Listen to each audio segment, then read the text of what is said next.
Bien, on va vous demander de prendre place pour débuter cette table ronde dont le thème, ce sont les liens vie-hôpital et qu'apporterait dans ce domaine, ça a été déjà évidemment pas mal abordé, le DMP, le DP.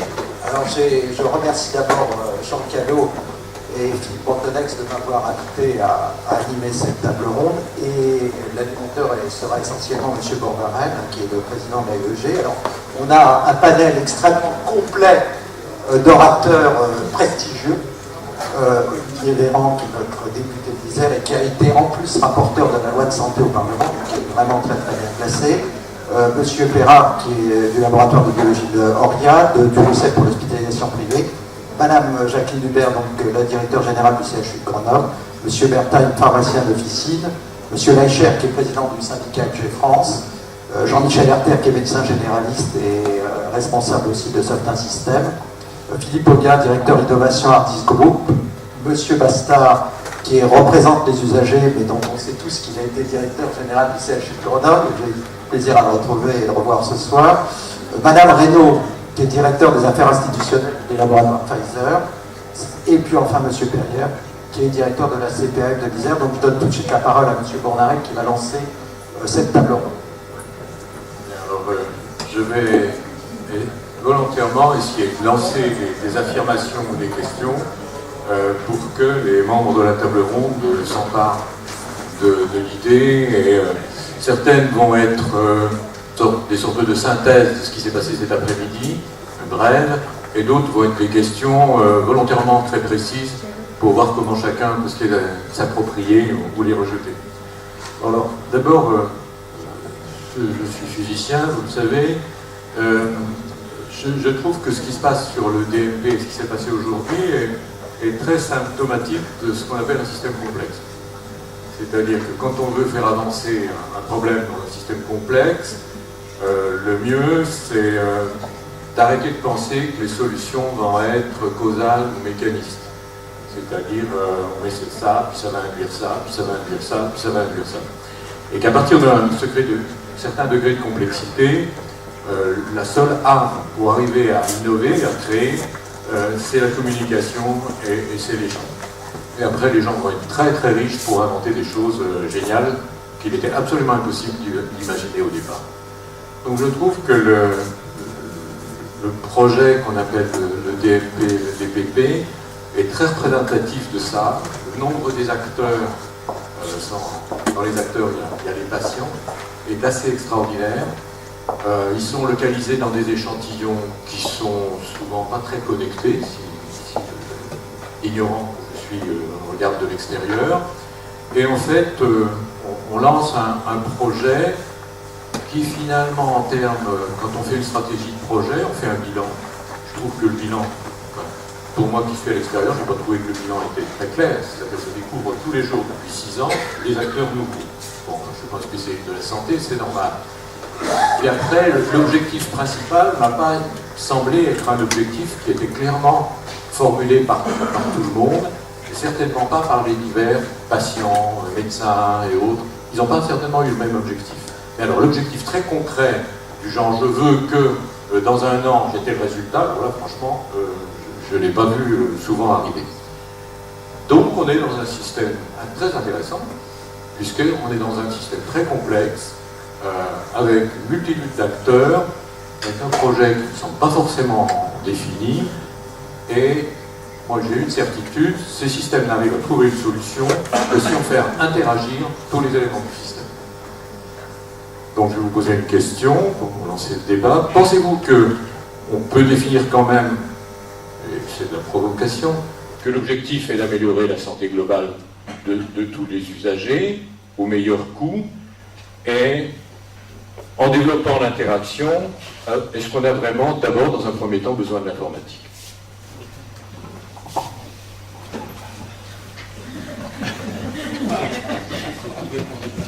Qui veut répondre?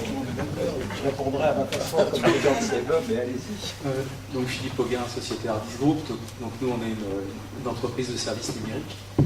Et je pense qu'en effet, aujourd'hui, le monde change énormément. Il y a eu la révolution, bien entendu, d'Internet. Aujourd'hui, c'est la mobilité, c'est le client final, c'est le patient qui prennent un peu le pouvoir. On a accès à l'information, toute l'information du monde entier. Et la génération qui vient ne ressemblera pas à la génération qui l'a précédée.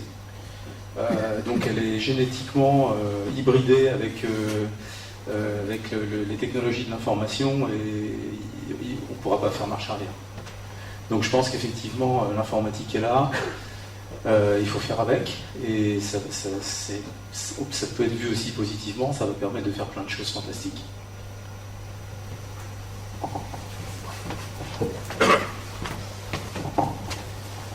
Oui, l'objectif d'améliorer la santé, tout le monde est d'accord avec ça, personne ne dira le contraire. Mais je crois que l'objectif du DMP, l'objectif premier, c'est la communication, ça a été dit très clairement. Communication qui est destinée à améliorer les relations entre les professionnels de santé et les patients. C'est ça l'objectif premier. Aujourd'hui, il y a énormément de choses qui pèsent. Je suis un ancien directeur d'hôpital, maintenant je suis au niveau des représentants des usagers. On voit très souvent à l'hôpital, le vendredi soir, des malades qui sortent un peu prématurément parce qu'il y a des contraintes internes.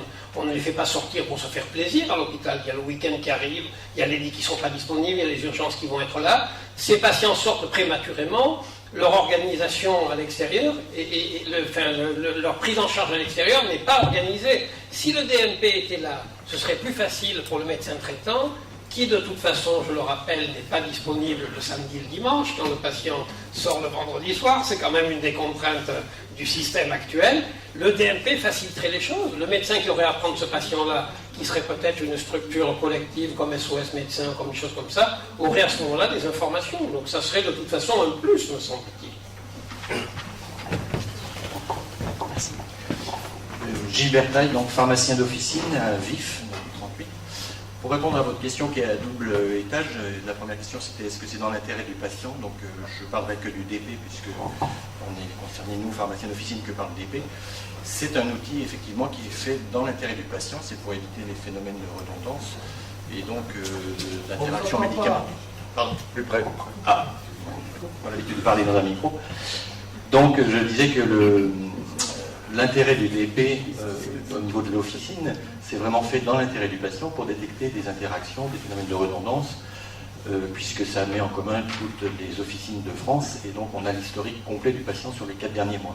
Donc pour répondre à votre question, oui, c'est vraiment fait dans l'intérêt du patient, et quand on lui explique au comptoir pourquoi on veut lui créer un dossier, enfin pourquoi on lui propose un dossier pharmaceutique, et qu'on prend le temps de lui expliquer comme il faut, il est tout à fait heureux et satisfait de cette démarche, et ça le rassure. Donc moi j'ai très peu de refus quand je le propose, mais c'est vrai que ça nécessite de prendre le temps. Certains ont peur effectivement d'être fliqués ou d'avoir une couche en plus de contrôle. En fait, on leur explique que la sécurité sociale a déjà tout comme élément sur leur compte, et donc c'est pas du tout un flicage, mais c'est vraiment fait dans leur intérêt, et à ce compte-là, ils ne refusent pas le DP. Et deuxième question, c'était est-ce qu'on a besoin de l'informatique pour sécuriser la délivrance? Et effectivement, vu nos études, on est capable de détecter des interactions médicamenteuses, normalement, on va dire, mais l'aide informatique est très importante. Elle nous sécurise, nous, cette fois-ci, dans cette détection d'interaction, surtout qu'il y a souvent, très fréquemment, de nouvelles molécules qui sortent, de nouveaux médicaments. Et une fois qu'on est dans le bain, bon, moi j'ai 30 ans d'exercice, peut-être un peu plus, je ne suis pas forcément à jour comme un étudiant qui sortirait de la faculté aujourd'hui. Voilà, pour répondre à votre question double. Oui. Donc, je redirai de nouveau que l'informatique, le DP et le DMP sont des outils, et qu'on met les outils au service d'un concept, d'une utilisation ou d'un projet. Donc, est-ce qu'il y a besoin des outils? Évidemment oui, il y a besoin des outils. Est-ce qu'il y a besoin d'informatique? Évidemment oui, il y a besoin d'informatique. Pour nous les médecins, dans les cabinets de groupe, l'informatique ça a amené quelque chose de très important, c'est qu'on peut se relire entre médecins. Quand vous prenez un carnet de santé, la plupart du temps, la moitié du carnet de santé est illisible. Même la partie vaccination, parfois, même la partie vaccin, on repère les vaccins parce qu'ils sont dans la bonne ligne, dans la bonne case, mais des fois on se dit quand même un petit peu plus de sécurité dans l'écriture ne ferait pas de mal à la qualité du système. Donc ce sont des outils. Donc encore une fois, l'informatique c'est la meilleure des choses, et donc l'outil informatique, si on cherche à en faire ce qu'il ne doit pas être, on va altérer la qualité des soins. Autrement dit, un DMP mal foutu, mal conçu, ne correspondant pas aux besoins de professionnels, on a, entre guillemets, dégradé le système de santé avec ça, parce qu'on a dépensé entre 200 et 300 millions d'euros, nous dit la Cour des comptes, alors que nous, on aurait besoin d'avoir une aide un petit peu plus fournie, en étant en secteur 1. Je rappelle toujours qu'on est en secteur 1, on ne fixe pas nos tarifs, hein, et qu'on a des tarifs qui sont bloqués depuis longtemps, mais on n'est pas là pour pleurer la misère, c'est pas ça que je veux dire. Je veux dire simplement qu'à partir du moment où on est en secteur 1, à partir du moment où on nous demande des services supplémentaires, effectivement, il y a des tarifications, c'est comme pour les hôpitaux. Donc, on aurait mieux utilisé cette affaire, ces 200 à 300 millions d'euros, en améliorant, comme on l'a déjà fait avec l'assurance maladie, la qualité des logiciels médicaux, en améliorant la communication, et surtout en mettant cette fameuse messagerie sécurisée en place plus rapidement. Je vais réagir d'abord à ce que vous avez dit. Quel est l'acteur majeur du système de santé dans l'avenir? C'est le patient. En fait, c'est le patient qui est au centre du jeu. Alors, pour une raison essentielle, c'est que quelles sont les maladies qui vont être les plus importantes dans les années qui viennent? Ce sont les maladies chroniques, plus que les maladies aiguës. Le diabète, hypertension, insuffisance rénale et le cancer, même qui devient une maladie chronique. Et pour prendre en charge une maladie chronique, il nous faut des outils, puisque le malade, on va le suivre sur une très longue période. Et l'informatique va être au centre, parce qu'on va avoir un suivi par différents acteurs. Alors la biologie, c'est déjà parfaitement intégré dans le système. La pharmacie, je pense que ça ne sera pas un problème majeur. Et je dirais presque qu'il reste les médecins qu'il faut absolument faire rentrer dans le système pour un meilleur suivi des malades chroniques. Et il y a un élément majeur aussi pour le patient, c'est l'éducation thérapeutique. Parce qu'il doit être acteur de sa maladie. Il doit la connaître et il doit la suivre avec les médecins et avec les paramédicaux. Et l'informatique, c'est incontournable dans l'avenir pour la prise en charge de ces patients. Moi, je voulais aller tout à fait dans ce sens. Et M. Bornarel, excusez-moi, mais je me dis pourquoi est-ce qu'on se pose ce type de questions? Comment peut-on se poser la question d'avoir un suivi? Alors, vous dites, docteur, au niveau d'un cabinet en informatisme, oui, mais quid du patient qui aura changé de région? Est-ce qu'on accepterait de ne pas avoir le suivi de son relevé bancaire quand on a traversé la France? Non, on veut pouvoir consulter ses relevés bancaires partout sur informatique. Eh bien, quand vous changez de région, votre taux de cholestérol, si vous n'avez pas gardé le support papier, vous vous demandez bien ce qui s'est passé, parce que le résultat n'est plus concordant avec le souvenir que vous en aviez. Donc moi, je trouve quand même incroyable qu'en 2014, on se pose la question. Alors notre système est devenu d'une complexité redoutable, que tout patient rentre dans quelque chose de complexe. Il va avoir un généraliste, puis un rhumatologue, puis un chirurgien, puis un anesthésiste, et puis après, il n'y a aucun suivi. Donc, ce qu'on a vu ce matin, alors moi je ne suis pas une utilisatrice du DMP, mais ce que nous en a montré la DGOS, et moi je leur sais gré quand même de ne pas avoir tout fiché en l'air pour tout recommencer, parce que là je pense qu'on pourrait largement critiquer. Ils essaient d'utiliser un système qui nécessite sans doute des améliorations, mais qui a quand même le mérite d'exister. Moi j'ai peine à croire, moi en tant qu'hospitalière, je trouve quand même indispensable, et sans doute que nous, hospitaliers, nous avons beaucoup d'efforts à faire pour mieux le renseigner à la sortie de l'hôpital, de telle façon à ce que quand il va voir son pharmacien d'officine ou son généraliste, eh bien effectivement, le généraliste ou le pharmacien s'y retrouve tout de suite. Donc la question, c'est pourquoi la question? Je vais prendre la même. Catherine Reynaud-Fraser. Moi j'avais deux points à soulever. Donc le premier point par rapport aux patients et au système, je dirais qu'effectivement, donc nous on va se passer du côté des traitements.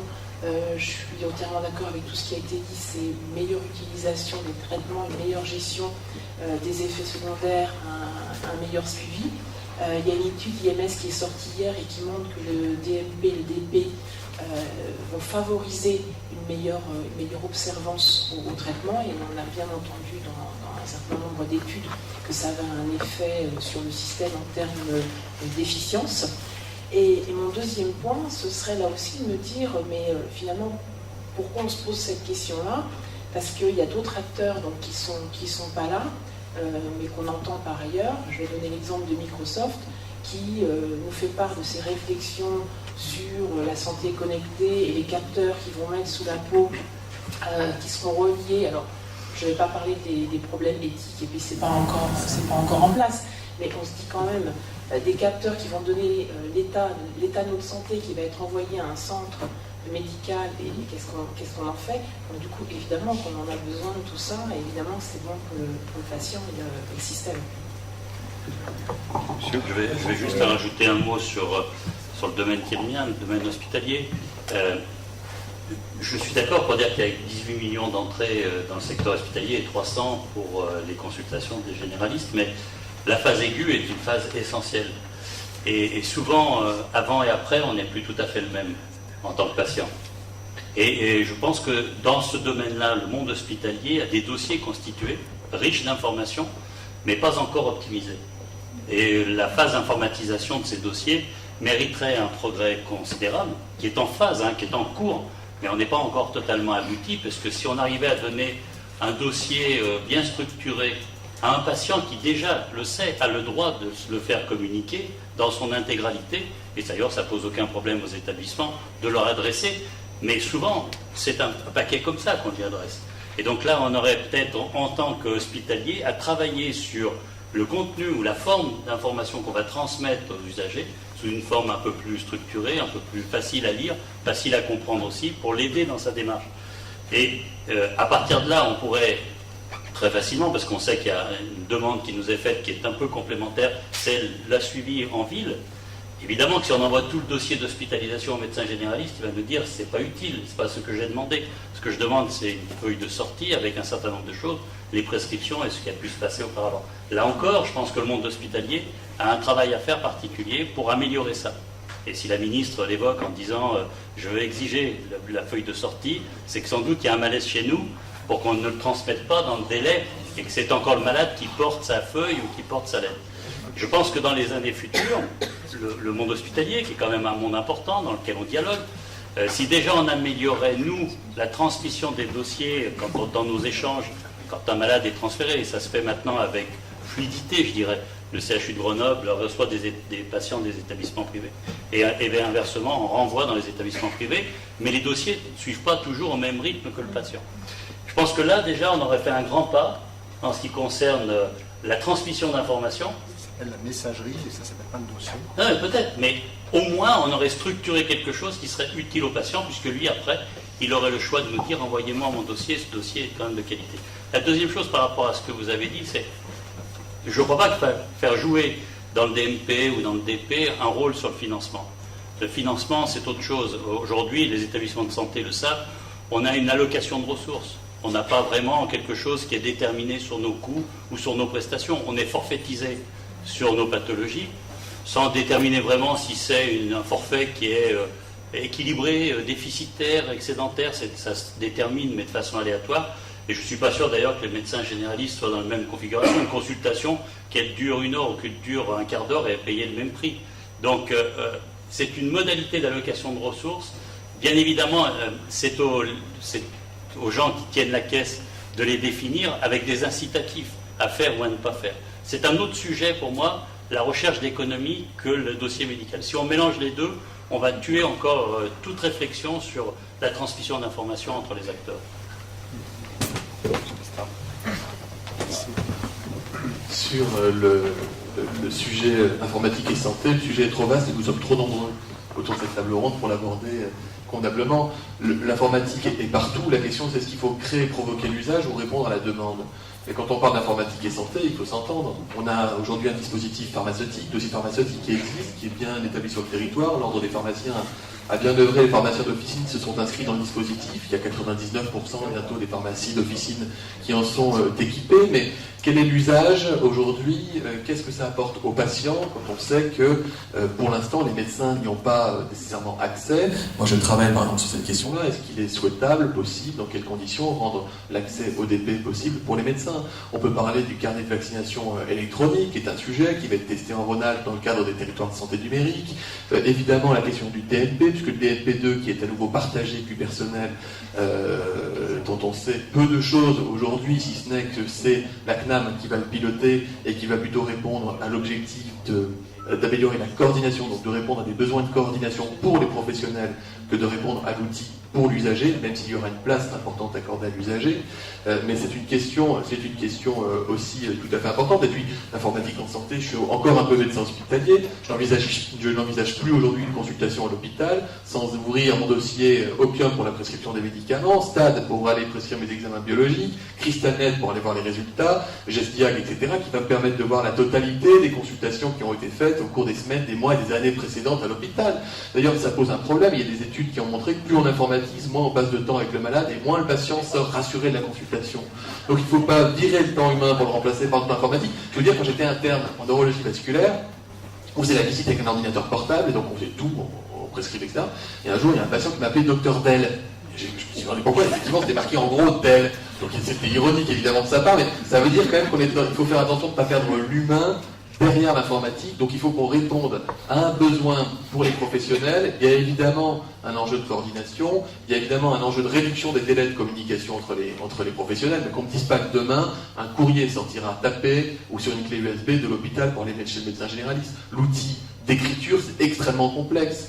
Ça prend du temps, il y a des allers-retours avec les secrétaires, on a beau faire tout ce qu'on peut, on ne peut pas faire. Et alors qu'il y a besoin de communiquer auprès du médecin traitant immédiatement quand un patient sort, voire même en amont. Donc ça veut dire qu'il faut peut-être sortir un peu de l'informatique et faire davantage appel à l'humain pour ces questions de communication, pour améliorer la fluidité. Quand on voit qu'il y a des hôpitaux en France, je ne trahis pas un secret, c'est illégal, il y a des hôpitaux en France qui envoient des disques durs avec des courriers dictés de patients pour les faire taper au Maroc, etc., sans aucune condition de confidentialité. Je veux bien qu'on parle de l'enjeu de la sécurisation des données du DMP, mais voilà, rendons-nous compte d'où on part avant de savoir où on va arriver. Et puis, j'en terminerai par là. L'informatique et santé, c'est quand même des choses très ambitieuses aussi. C'est la télémédecine, c'est la façon de mieux soigner les gens sur l'ensemble du territoire demain, c'est la numérisation, l'archivage de dossiers radiologiques, c'est, ça a été dit, Larry Page, il y a 2 semaines, qui dit qu'il va faire avaler des nanocapteurs aux gens qui vont aller dans les cellules, qui vont prévenir les cancers, etc. Bon, le transhumanisme a de beaux jours, et c'est un mouvement qui est en train de prendre beaucoup d'ampleur. Moi, je suis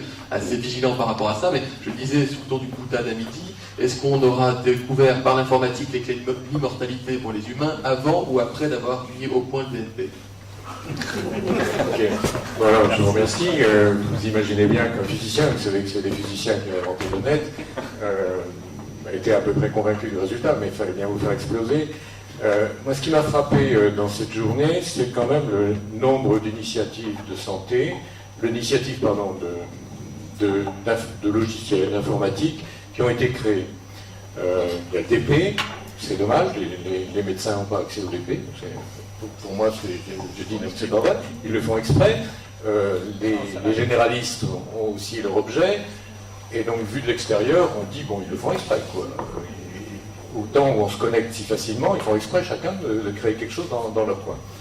Est-ce qu'il ne serait pas possible de se donner, parce que pour que l'usager adhère à ça, il lui faut quand même des choses très simples. Ça apparaît quand même comme, oui, d'accord, c'est pour améliorer, puis au bout d'un moment, il suffit d'une journée comme ça pour voir que chacun a son argument. Est-ce qu'il ne serait pas possible de regarder, compte tenu de ce qui a été fait au niveau national, en disant on s'occupe d'abord des personnes de plus de 75 ans, etc., de définir dans un territoire, à vous de définir un territoire, c'est pour moi qui m'occupe de santé, un objectif très clair qui arrive à ramasser tout ce qui a déjà assez bien marché. Donc, je vous propose par exemple ça pour vous mettre ça sous la dent.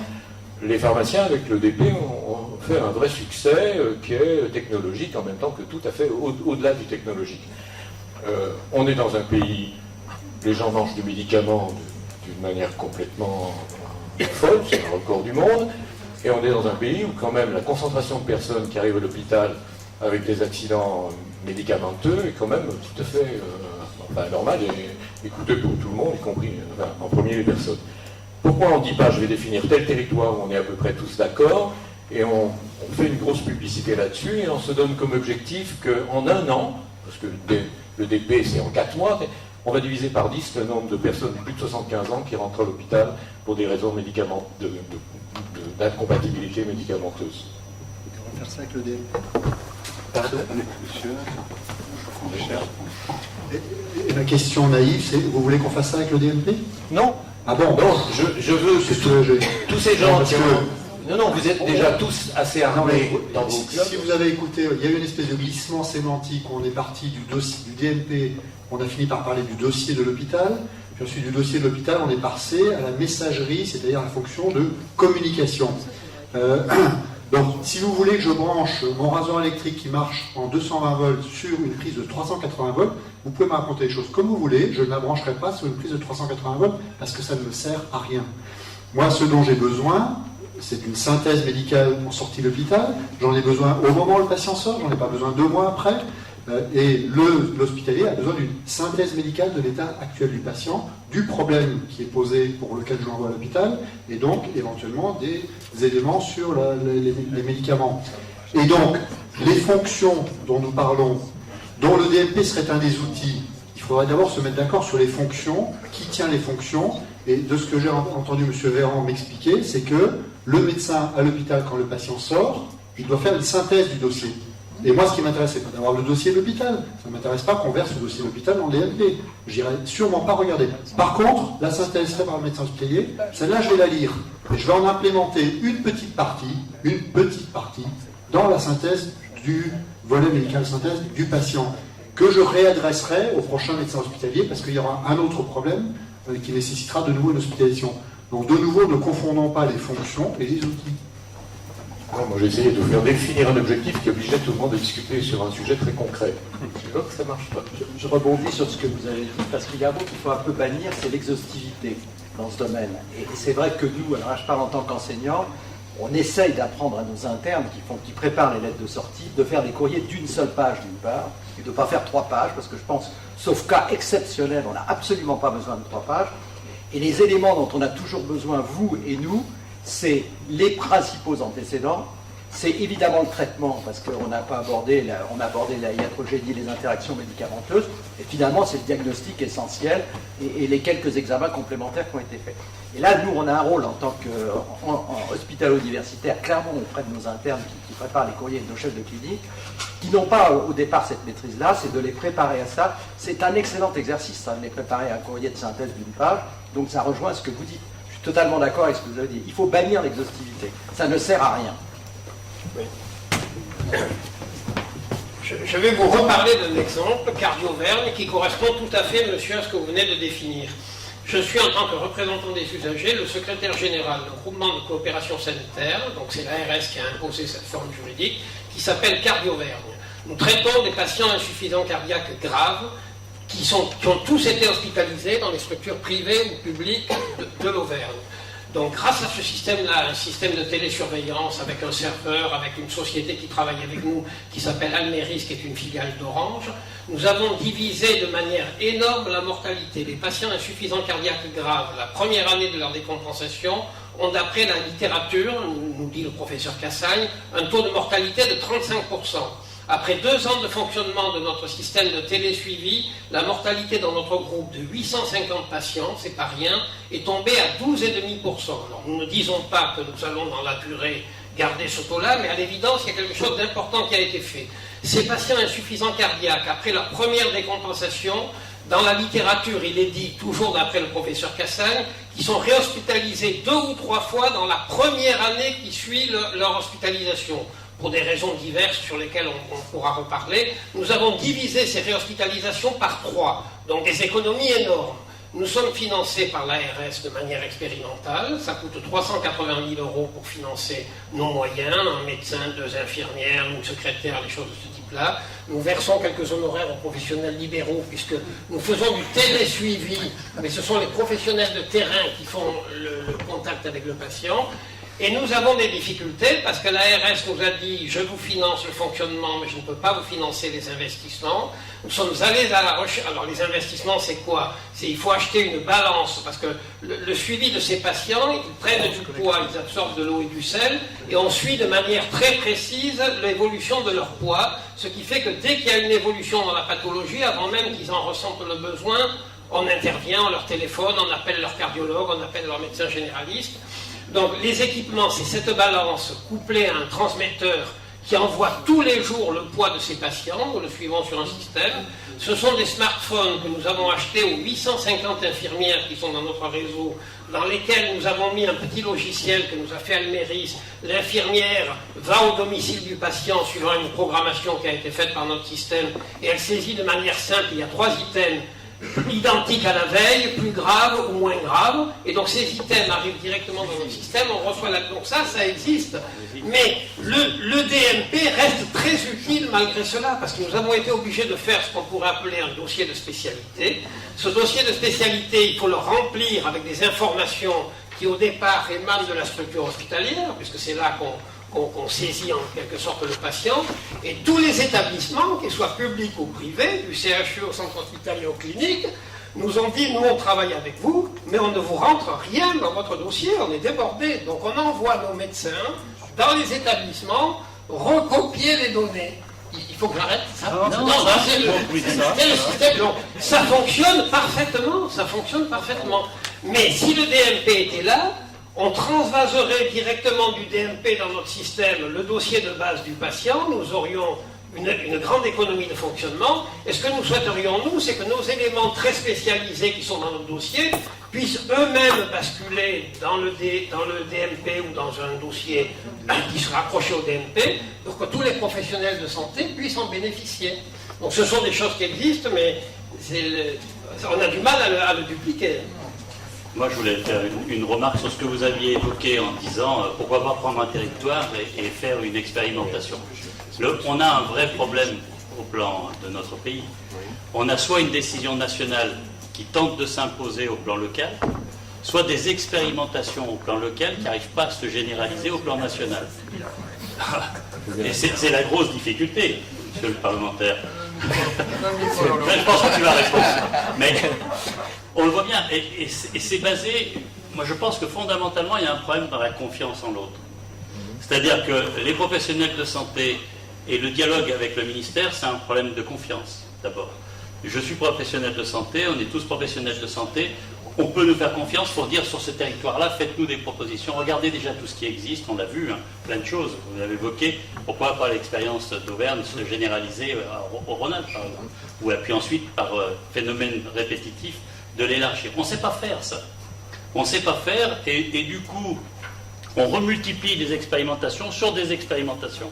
On l'a bien vu sur les réseaux. Les réseaux, on nous a dit faites les réseaux, on a fait des réseaux, on a supprimé les réseaux, maintenant on va faire une autre expérimentation.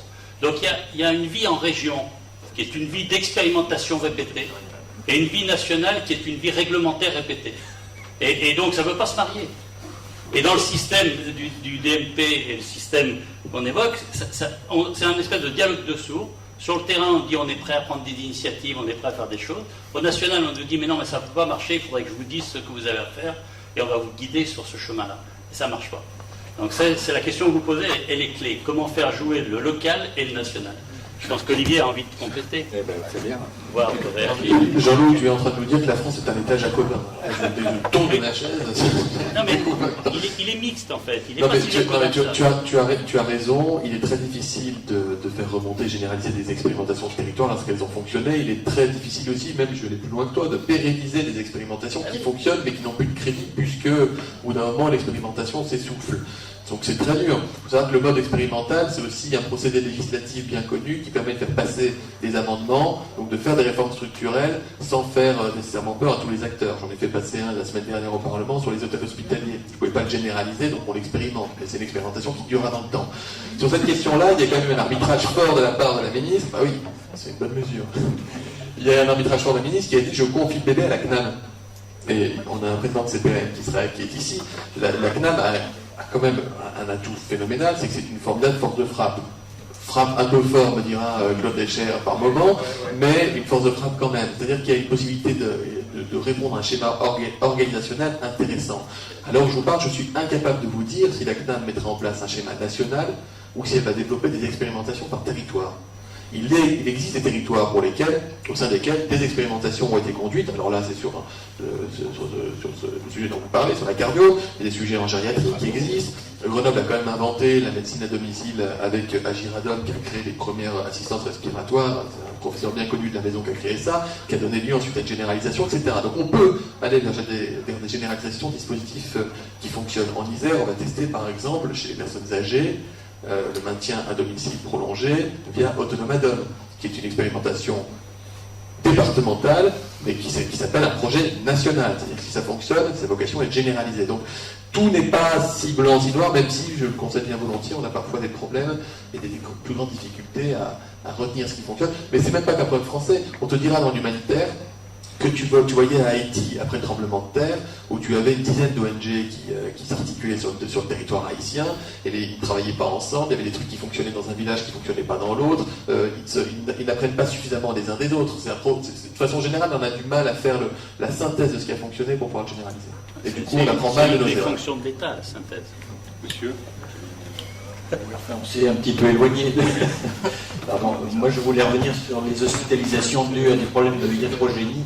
Et ce qui nous manque, nous, officinaux, c'est d'avoir accès justement à une partie au moins du DMP, du dossier médical, pour avoir les constantes biologiques, pour savoir si un patient est insuffisant rénal. Parce que si on ne va pas chercher l'info auprès du patient, et ils ne sont pas toujours bien capables de nous le donner, on n'a pas ces données, et du coup, on ne peut pas faire notre travail à 100%. Donc l'intérêt pour nous, pharmaciens, d'un dossier partagé, enfin, je n'ai pas assisté à la réunion ce matin, mais moi, officinal, c'est ça que je ressens, c'est j'ai besoin d'informations que je n'ai pas aujourd'hui, et le DMP serait une solution pour qu'on l'ait rapidement. Deuxième chose que je voulais rappeler aussi, c'est que la semaine dernière, par exemple, le CHU m'a appelé pour un de mes patients qui avait été hospitalisé, et il voulait savoir le traitement en cours. Donc, il se trouvait qu'il ne venait plus chez moi, donc je n'avais pas d'historique. Mais voilà, c'est consultable, un DMP est consultable directement à tout moment, de 24 heures sur 24, alors qu'une messagerie, je n'ai pas bien compris le principe, mais si on ne vous l'envoie pas, il faut aller la chercher, il faut la demander, cette information. On est de nouveau sur deux sujets différents. Que vous ayez besoin de consulter la créatinine d'un patient, c'est parfaitement logique. Si ce patient est sous NACO, si personne ne s'intéresse à la créatinine, à un moment donné, on a des catastrophes qui se produisent. Donc que vous ayez besoin, à ce moment-là, à ce niveau d'information-là, vous avez besoin du médecin pour savoir qu'est-ce qu'il faut faire. Voilà. Donc à la fin, si vous voulez, moi je voudrais qu'on m'explique les fonctions des uns et des autres. S'il n'y a plus personne qui s'occupe du patient, tout le monde s'occupe du patient. C'est comme ça qu'on fait des catastrophes. Deuxièmement, je voudrais enrichir votre présentation du réseau insuffisance cardiaque dont vous avez parlé dans l'Auvergne.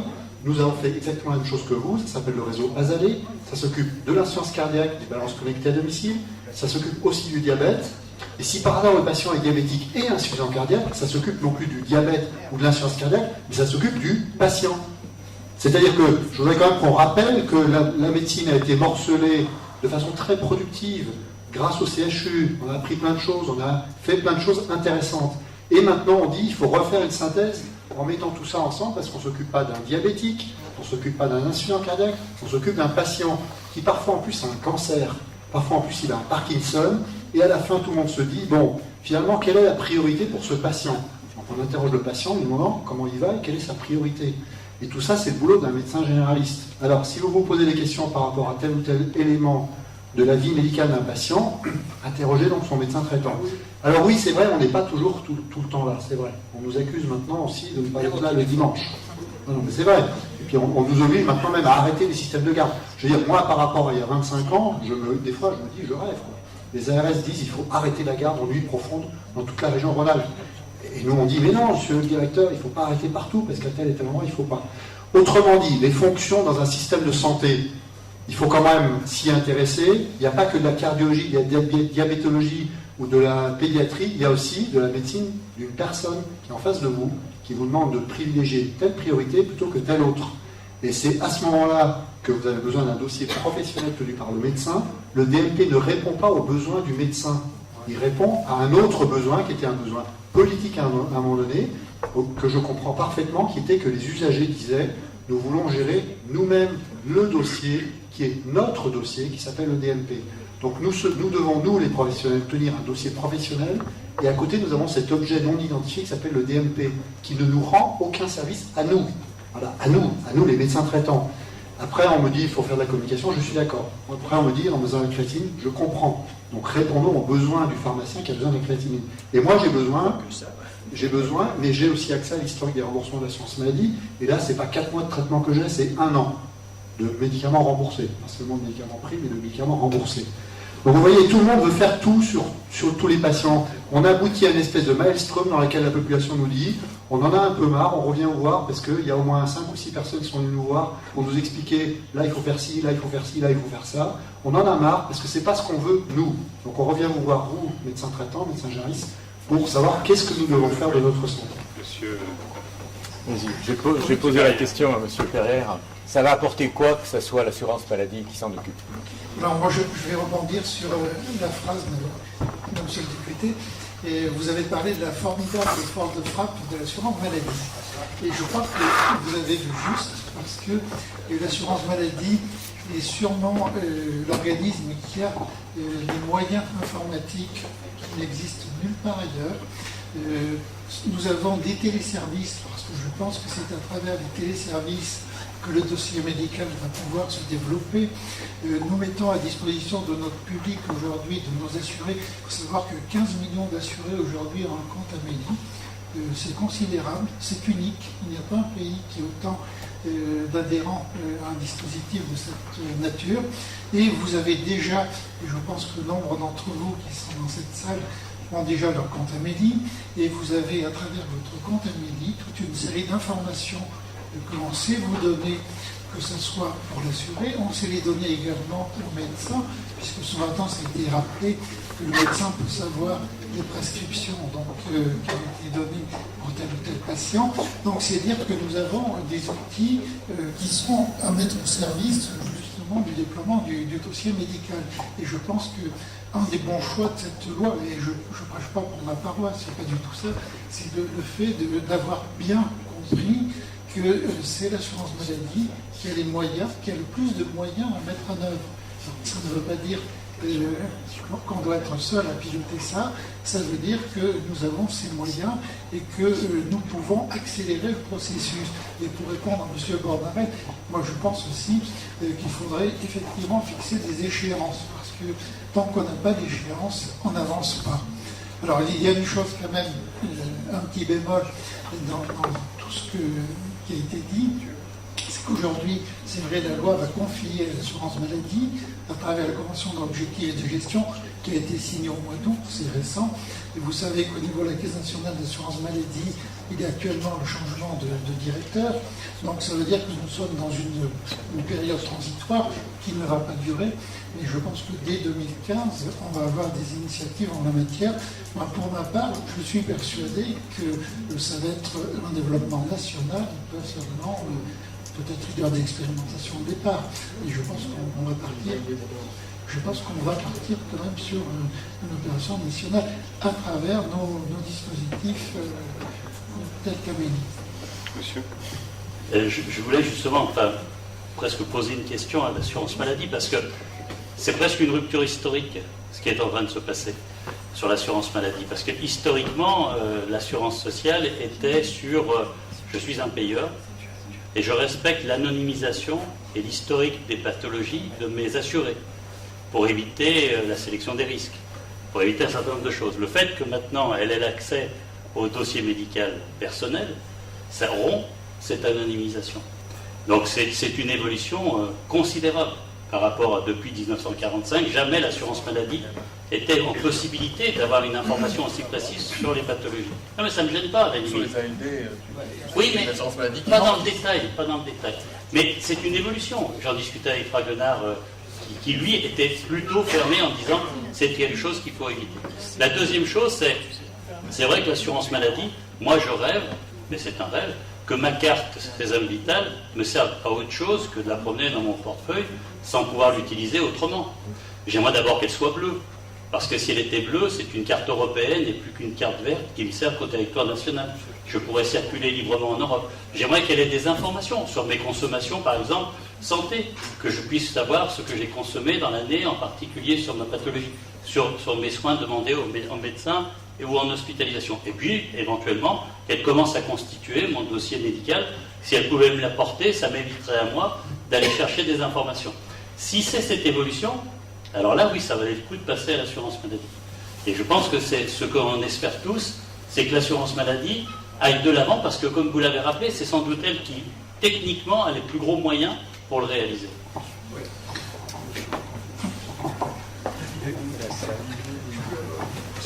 Oui, c'est très très bien ça. Il n'y a aucun détracteur dans ces tables rondes. Je veux pas. Je veux dire, le problème, il y a beaucoup de gens aujourd'hui qui se posent quand même la question de savoir si c'est vraiment le rôle de l'assurance maladie, qui est quand même un organisme qui est là pour assurer l'accès aux soins de tous les concitoyens, d'assurer le remboursement de leurs soins. Est-ce que c'est sa vocation de gérer quelque chose qui est de l'informatique administrative de dossier médical? On peut se poser la question.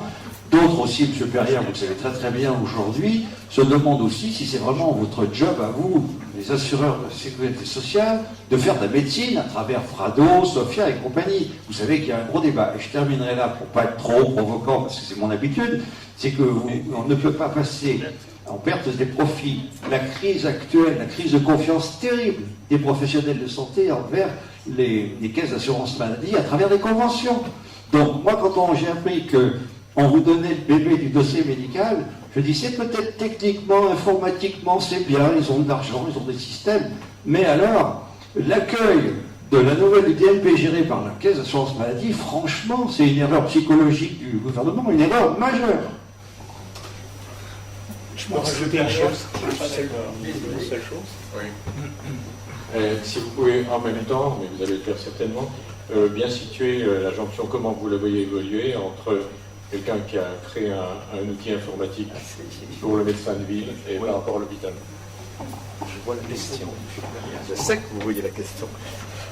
Non, ce que je voulais simplement rajouter, et je suis d'accord avec Henri-Anne Torrent, c'est est-ce qu'on a demandé aux usagers aussi, est-ce qu'il y a eu un travail de fait depuis 2009? On savait que les usagers n'étaient pas tellement enclins à ce que la sécurité sociale, l'assureur, s'occupe des données de santé. Et est-ce qu'il y a eu un travail de fait depuis 2009 sur ce point par rapport aux usagers? Je voulais savoir la position des usagers. Comme les médecins aujourd'hui, je crois, sont assez défavorables. Effectivement, moi en tant que médecin, je dirais, je suis un peu comme Jean-Pierre, assez défavorable au fait que ça rentre dans le giron de la sécurité sociale. Moi, je vais répondre à M. Henri-Anne Torrent, que je connais bien, par ailleurs. C'est vrai qu'on fait de la provocation, mais moi, je voudrais vous dire une chose. C'est bien de taper sur l'assurance maladie, c'est très bien. Ça défoule, ça fait du bien. Ceci étant, ça ne fait pas avancer le dossier médical.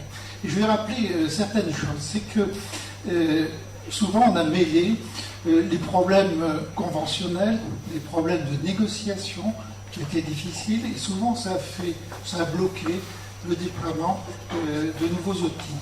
Je vais vous rappeler le déploiement de la carte vitale. C'est pas si vieux. Et nous étions en pleine négociation conventionnelle. Et les syndicats de médecins, il faut le dire, ça, donc ont pris le dispositif en otage.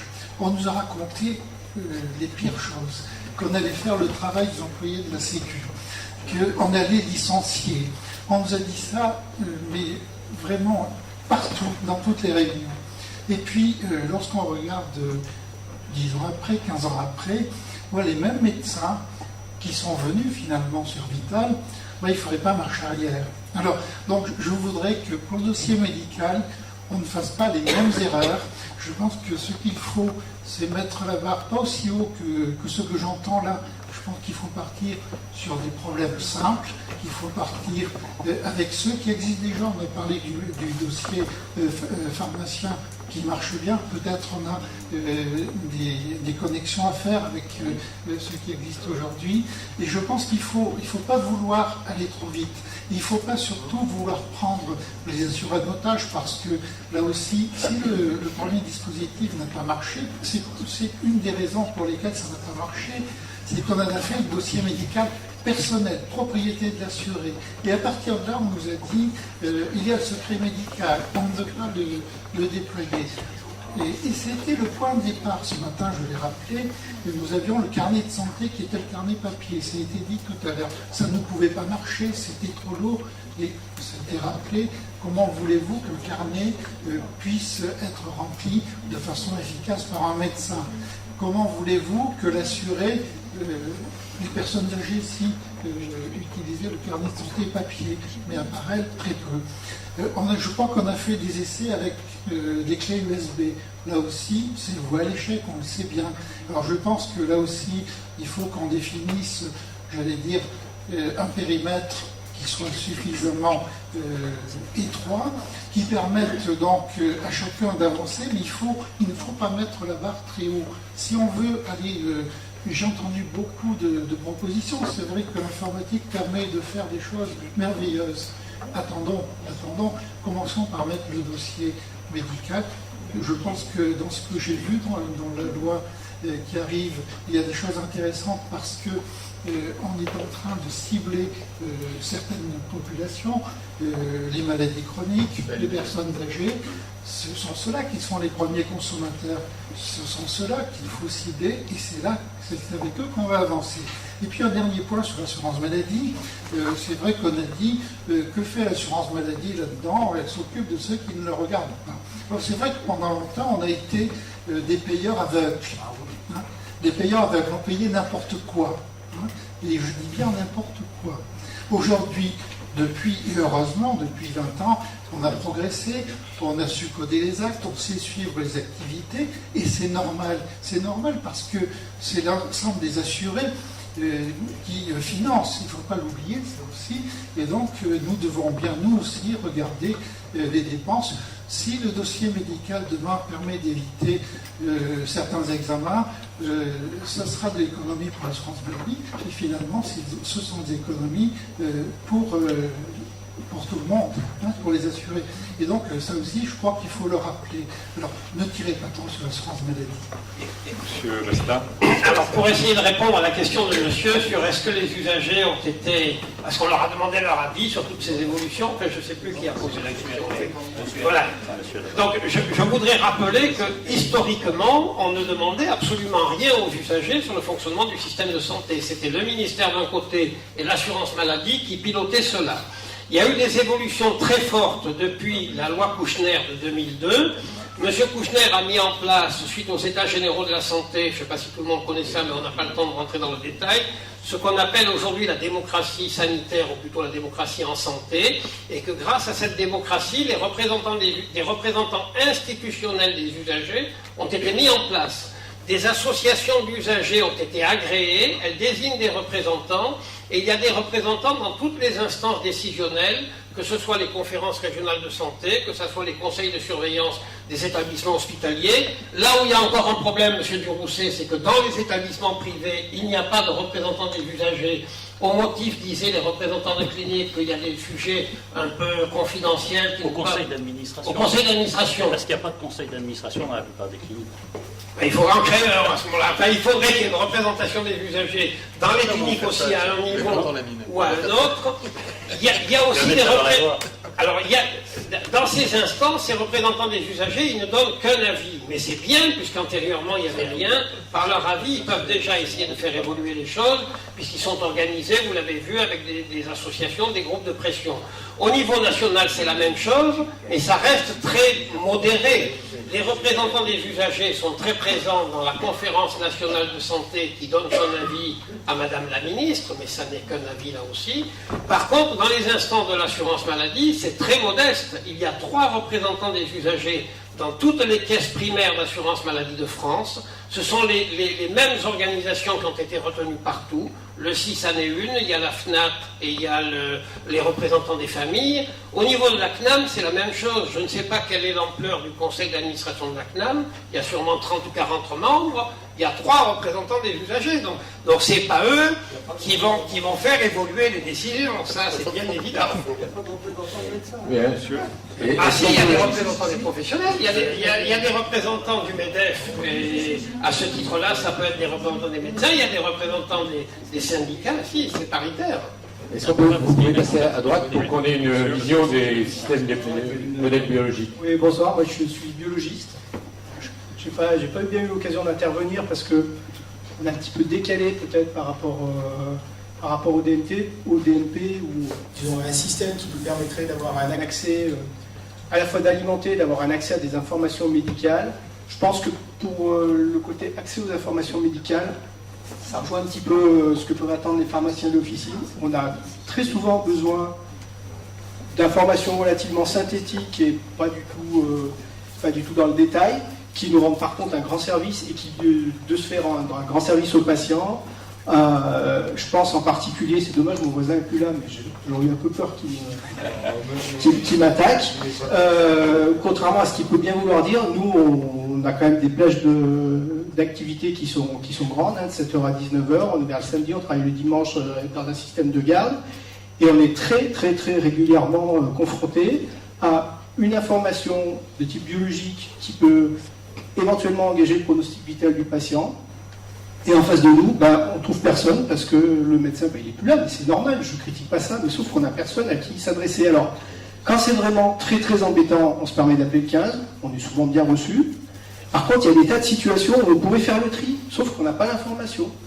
Parce que si on avait accès au dossier, on verrait que par exemple, c'est un patient qui a une pathologie cardiaque qui est connue, donc son marqueur cardiaque dans ce contexte-là, effectivement, probablement, il n'y a pas de souci. Voilà, mais sauf que quand on n'a pas l'information, faut raisonner à partir du pire. Dans l'autre sens, c'est vrai que nous, ça fait très longtemps qu'on alimente les médecins, etc., avec nos résultats de biologie, vous l'avez souligné, je vous en remercie. Ça fait, moi j'exerce depuis 1994, ça existait déjà en 1994 quand j'ai démarré mon exercice de biologiste. Sur la région Rhône-Alpes, il y a eu une chose qui s'est développée qui s'appelle le bioserveur, qui a permis à tous les labos d'alimenter une plateforme commune qui elle-même est capable d'alimenter tous les systèmes très hétéroclites des différents médecins, etc. Par ce biais-là, on arrive même maintenant à alimenter les prescripteurs du CHU, puisqu'on a travaillé avec le service informatique du CHU. Si les prescripteurs prescrivent sur le logiciel, le serveur STAD, et qu'on a bien l'identification du patient, on peut leur renvoyer le résultat qui s'intègre dans le dossier informatique de l'hôpital. Mais ça, c'est ce que disait mon voisin, là, ça c'est de la messagerie, c'est de la transmission. Aujourd'hui, on alimente les gens qui nous en ont fait la demande. Par contre, c'est vrai qu'un patient qui a eu une prescription hospitalière qui est avec la biologie, qui sort, qui va dans une autre structure ou chez son médecin traitant, le médecin n'aura pas accès à cette information, puisqu'on ne lui a pas envoyé. Voilà, c'est un peu la limite aujourd'hui. Et c'est vrai que dans ce cadre-là, le fait qu'on puisse alimenter un système plus partagé, je pense que ça serait quand même un plus. Voilà un peu ce que j'avais à dire sur la biologie. Merci. Bien. Moi, l'objectif de cette journée, c'est de faire avancer le système, tant au niveau national qu'au niveau territorial. Alors j'aurais envie de terminer, je vais terminer par vous, madame. Est-ce qu'on peut prendre une initiative localement qui fera date et qui fera, comme vous avez cité, des pourcentages Pourquoi on ne fait pas une publicité là-dessus J'invite tout le monde à aller sur le site internet et à taper Cardiovergne, C-A-R-D-I-A-U, et non pas D-I-O, et vous aurez toutes les Quelle chance, informations. on va être dans la même région bientôt, ça rassure. On est prêt à travailler avec les voilà. services du CHU ou d'autres services pour développer ce système.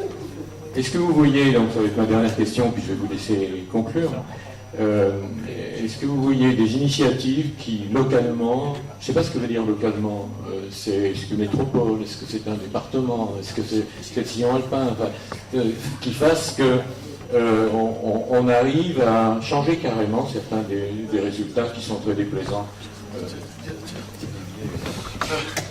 Oui, des initiatives publiques et privées.